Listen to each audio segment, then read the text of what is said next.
Hi friends! So welcome to New Clark City dito sa Capas Tarlac, and since 6 a.m. pa yung open ng mismong entrance, yan, nag-warm up muna kami sa labas, nakadalawang balik kami, and of course, kasama ko si mama at papa ko. Syempre kapag usapang healthy living, damay-damay na to, and yan, nakapasok na kami sa mismong oval na kung saan pwedeng mag-warm up yung mga athletes natin dito sa New Clark City.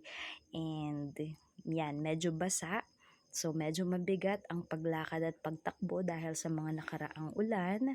Pero okay lang yan kasi lakad-lakad muna tayo dahil di pa natin kayang tumakbo ng diretso dahil after a year bago tayo nakabalik. Pero masarap naman sa pakiramdam na pawisan ulit. Naka 7 times naman kami or naka 7 na balik.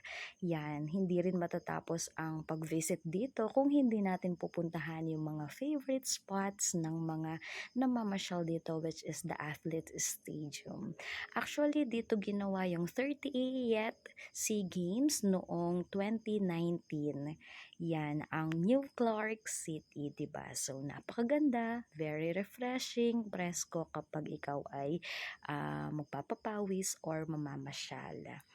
Yan, sana masundan pa yung pagpunta namin dito. Syempre, di matatapos yan ng walang picture-picture. Yun lang. So, remember, God loves us.